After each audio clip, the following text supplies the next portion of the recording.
Kryetar, do e shtroj pyetjen se çfarë pret qeveria shqiptare dhe kryeministri i Shqipërisë për të reaguar ndaj deklaratës së ministre serbe Paunović se do ta kishte spastruar etnikisht Kosovën nga shqiptarët, por edhe ndaj mbështetjes që i dha kësaj deklarate zëvendës kryeministri serb Dačić. Kosova ndërkohë ka shpallur persona non grata zonjën.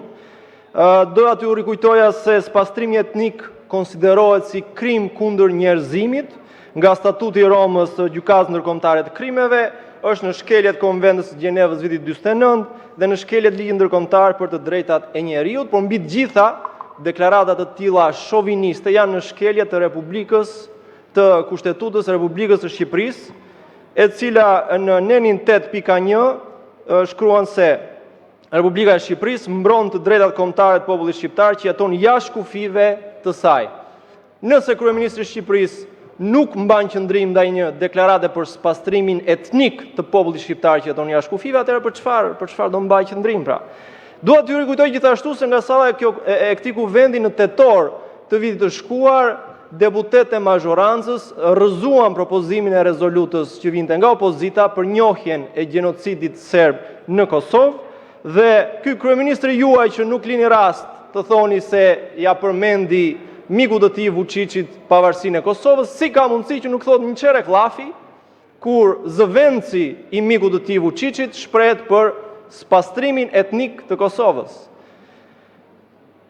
Ky që zbuloi agjenturat e huaja dhe grupet armiqësore brenda protestës që vuri në lëvizje makinerinë e përbaltjes së ymerëve të Lucës, që u mor një nga një me protestuesit që merrin mikrofonin, që sulmoi figurat publike të nderuara që u bashkuan protestës, që sulmoi avokatët e të arrestuarve, që sulmoi eurodeputetët që u bashkuan protestës, që ka lëshuar Taulandin të sulmoi edhe nga ata të paktët gazetarë të pavarur që kanë ngelur vendit, e që në fund fare nuk harroi të merrej as me Dua Lipën.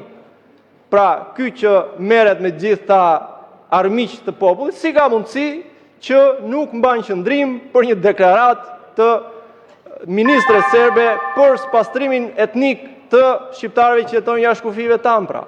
Ndoshta sepse së bashku me mikun e tij, me Aleksandr Vučićin, i ka zënë i njëjti hall fakti që rinia e të dyja popujve i përçmon ata si lidera të vendit. Faleminderit. Faleminderit. Zoti Kapri, zoti Ralt Kapri. Ndjes, një replik nga zoti Balla. Ndjes, zoti Kapri.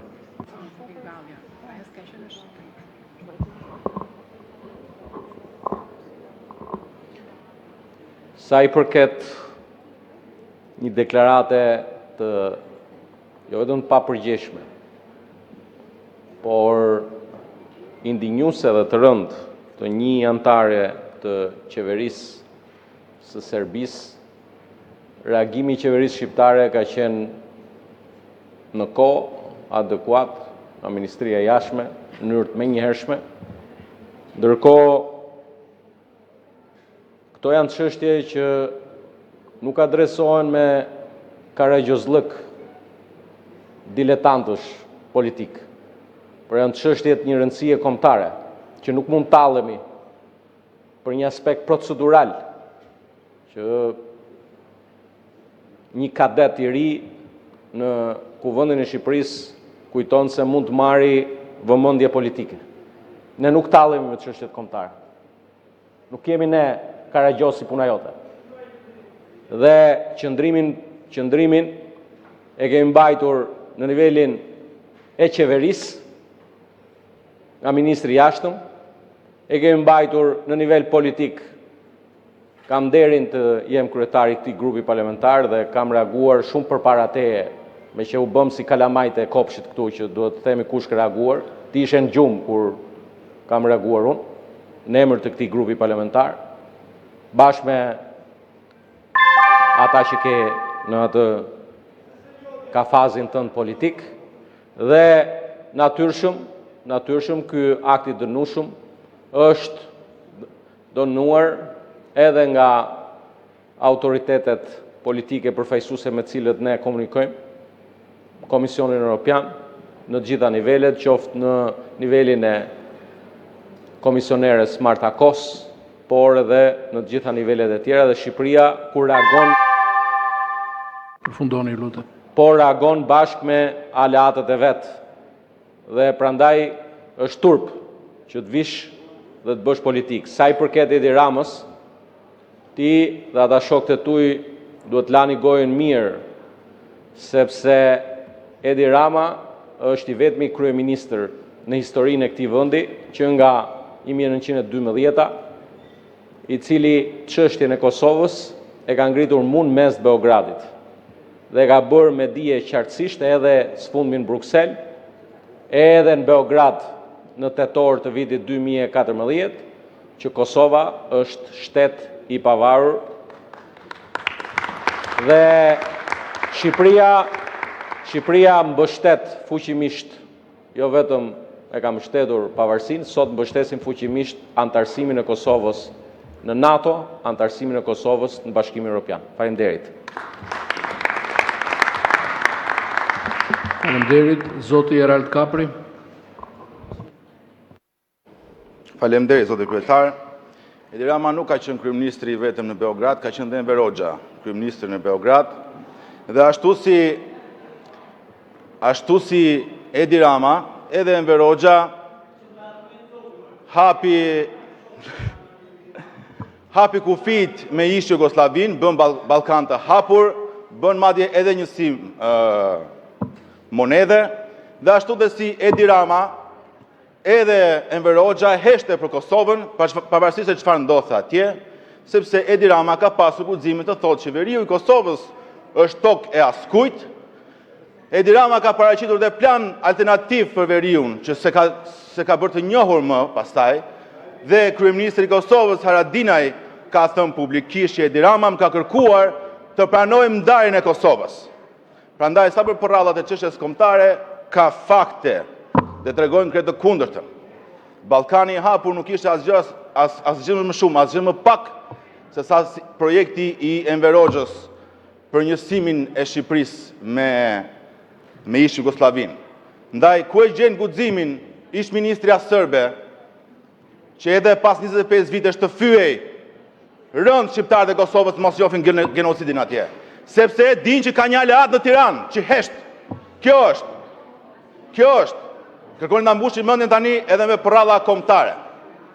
Së dyti, zoti kryetar, duhet kuptoni që prej disa seancash ky parlament po mblidhet në kushtet e një rrethimi.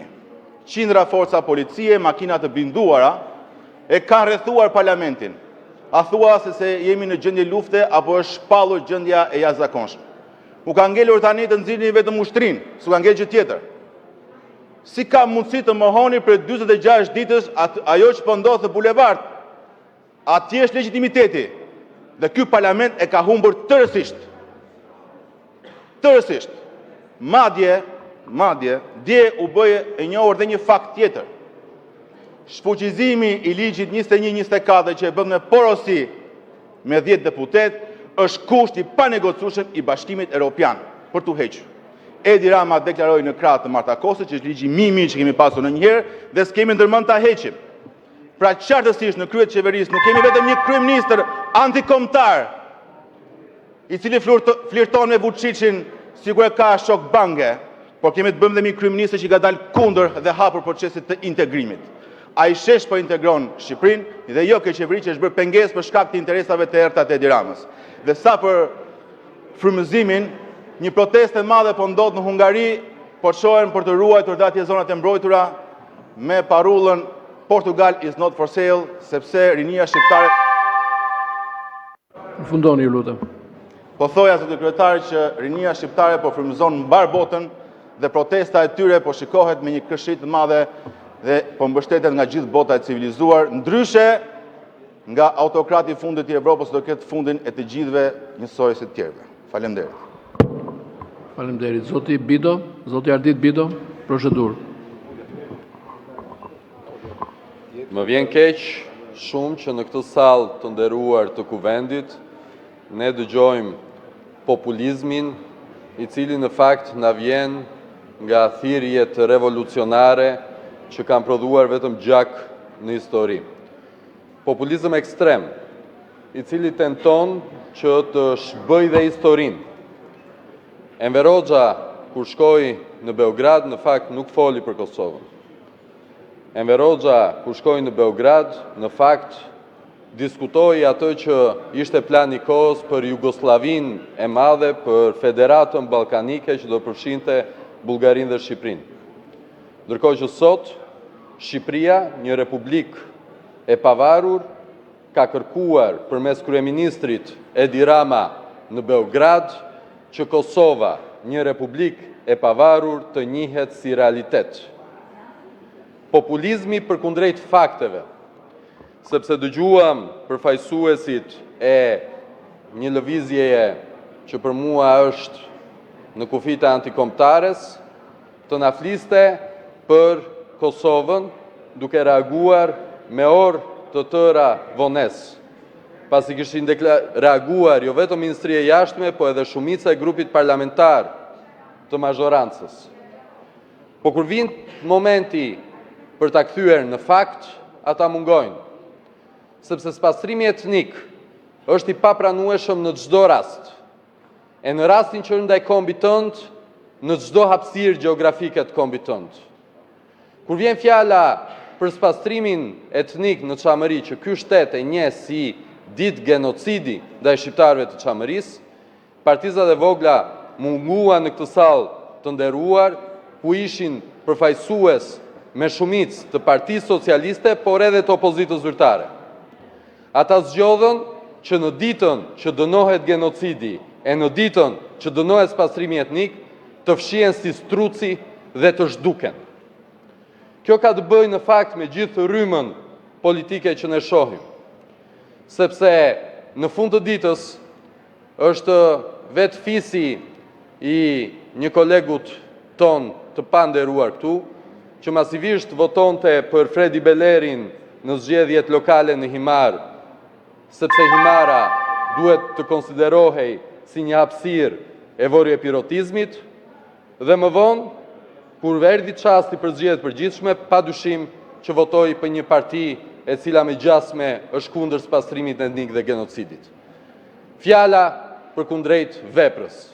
Ne si shumicë kemi zgjedhur edhe veprën, edhe fjalën. Këta, partizat e populizmit antishqiptar, kanë zgjedhur vetëm fjalën kur u intereson. Përfundoni ju lutem. Dhe me vepër kanë treguar sa herë që ju ka ardhur rasti në dorë se janë thjesht antishqiptar.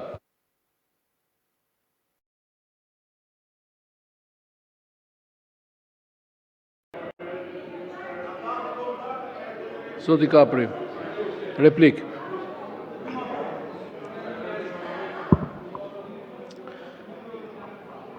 Deklarata që mbajnë në këtë parlament janë në kufitet pabesueshme, zoti kryetar, dhe deputeti parafolës ka fyer protestën duke thënë që rinia shqiptare po udhiqet nga njerëz të Fredi Belerit. Dhe unë nuk e pash zotrin të reagoj kur Fredi Beleri doli në foto plot krenar me deputetet e Partisë Socialiste në Strasburg, i nxjerr me krenari madje edhe nga kryeministri dhe madje socialistët votonin dhe amendamente të propozuara nga Beleri. Pra e shikoni se çfarë situate absurdi jemi, edhe na quajnë ne këta antikombëtar. Votojnë me Fredi Belerin në Strasburg edhe akuzojnë të rinë shqiptarë se u paguan apo sillen vërdall nga Fredi Beleri. Së dyti, zoti kryetar, e kam ndjekur gjatë politikën, po me thënë drejtën, kur s'kam parë nga zoti Ruçi për shembull, apo dhe nga parasi i tij zoti Balla, që çfarë s'na ka thënë, çfarë s'na ka bërë dhe ka përjashtuar dhe nga parlamenti, që të dalet të thotë tu që Partia Socialiste do dali dhe do të shtypi. Nuk e kuptoj se si një deputet që pretendon të jetë në radhët e të rinjve, të flasim me një gjuhë dhune dhe në kufit e urrëties. Kjo është e papranueshme. Është e papranueshme. Respektoni protestën e të rinjve shqiptar, mbani përgjegjësi, mbani dhe gjuhën, sepse e dim se çfarë trashëgimie të dhunshme keni. Sepse është për t'u habitur që njerëz me thinja në Partinë Socialiste mbajnë gojen, edhe rioshët lëshohen, a thua sikur nga kanë dalë. Faleminderit. Zoti Balla, procedurë. Po ta marrësh. Edhe ju. Zoti kryetar, deputeti parafolës një gënjeshtar profesionist sapo keq informoi me dashje opinionin publik lidhur me procesin e votimit për rekomandimet e Komitetit Parlamentar të Stabilizimit Asociimit të zhvilluar në Strasburg. Deklaroj me përgjegjësi që të 7 antarët e këtij komiteti, përfaqësues të grupit parlamentar të Partisë Socialiste, kanë votuar për të gjithë amendamentet e propozuara nga zoti Beleri kundër. Të gjitha kundër. Gënjeshtar. Dhe grupi parlamentar i Partisë Demokratike është fakt që ka votuar për një pjesë të amendamenteve pro.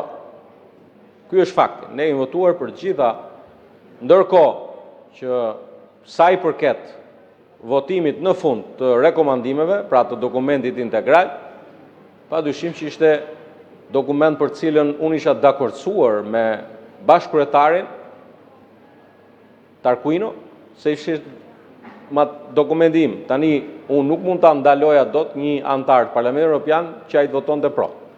Ky është fakt. Pra zotëria ka votuar dokumentin tim. Unë kam votuar kundër gjithë bashkë me kolegët e mi. Ja ku i keni këtu. Kemi votuar kundër. Po ti ke marrë për modelin më të keq. Nuk ka model më të keq në politik se sa të vish këtu dhe të bësh suflerin e gonës. Ti bashkë me atë personin tjetër që nuk është këtu dhe mirë që nuk është këtu, sepse e nise karrierën politike me pagesë nga paratë e gonës, tani paguhesh me paratë e shqiptarëve si asistent i gonës. Ky është dallimi, pra deri në 9 shtator të vitit kaluar të pagunte gonja nga paratë e call centerit si asistent, sot paguhesh si asistent i gonës me dietat dhe paratë e kuvendit. Por edhe ti, ndërsa po zbardhet gjithë skema e pastrimit parave të Agron Shehaj, një njeri që rast unik në botë, brenda 4 vitesh, 5 fishon vlerën e një aseti nga 2.9 milion euro në 15 milion euro. Do vi gonja të ende tjetër këtu. Përfundoni ju lutem. Ja kam bërë gati të gjithë dosjen gonës, po, pa tjetër. Ta kam bërë gati sepse nga parate e vilës gonës je paguar ti deri në 9 shtator 2025. Faleminderit. Zoti Muçi, replik. Faleminderit. Atëre, përderisa po flasim këtu për fakte dhe jo për folklorizma. Atëre është fakt që në tetor të vitit të shkuar, të gjithë ju që jeni të ulur nga Joan, ngritët kartonin e kuq, kur u propozua në këtë sallë rezoluta për njohjen e gjenocidit serb në Kosovë. Ju që ja doni kaq shumë të mirë në Kosovës, përse votuat kundër njohjes së gjenocidit serb në Kosovë? Na thoni. Ky është fakt. Fakt është tundja e kartonit kuq. Jepni përgjigje për këtë. Merrni replikat. Ju marr me radhë, një nga një nëse doni. E dyta, fakti tjetër është që për një deklarat shoviniste për spastrim etnik, ju mjaftoheni me përgjigjen e mefsht dhe të zbet, si që ka hije, ati ministri ton të jashtëm, dhe nuk mbani qëndrim. Kosova e ka shpallur persona non grata, ministren. Ministri i jashtëm i Kosovës bën thirrje për qeverinë shqiptare që gjithashtu të mbajë qëndrim të fortë, ta shpall persona non grata. Dhe ju merreni me çka ka ndodhur në një takim mes miq të Ramës me Vučićin, ku i shkëmbyen favoret politike njëri tjetrit duke thënë gjysmëllafi njëri për Kosovën, gjysmëllafi tjetri kundër Kosovës. Dhe këtë na quani patriotizëm të madh. Mbani qëndrim zyrtar me fakte, me vepra, jo me fjalët e mefshta të atij që keni vënë ministër. Sa për shokun Bido na ke munguar seancën e radhës, shumë gabim që e le vetëm taulantin dhe s'kishte kusht ta mbronte. Megjithatë, zoti kryetar, unë kam vendosur mos merre më me salcat e sufllaqeve të shokut Bido se janë bërë bajate dhe rrezikojnë të helmojnë sufllaqexhin e tij 70 vjeçar, njësoj siç me tenderat tuaja keni helmuar jo një, po 2 herë. Përfundoni, ju lutem. Mbaroj që me tenderat tuaja keni helmuar jo një, po 2 herë studentët e Akademisë së Sigurisë. Dhe zoti Braçe, po ke gjë për të thënë, thuaj në mikrofon. Faleminderit, tani vijojmë rendin e ditës. Interpelancë me Ministrin e Financave, zotin Petrit Malaj, kërkuar nga deputetja Jorita Tabaku. Interpelanca qetësiu, lutem.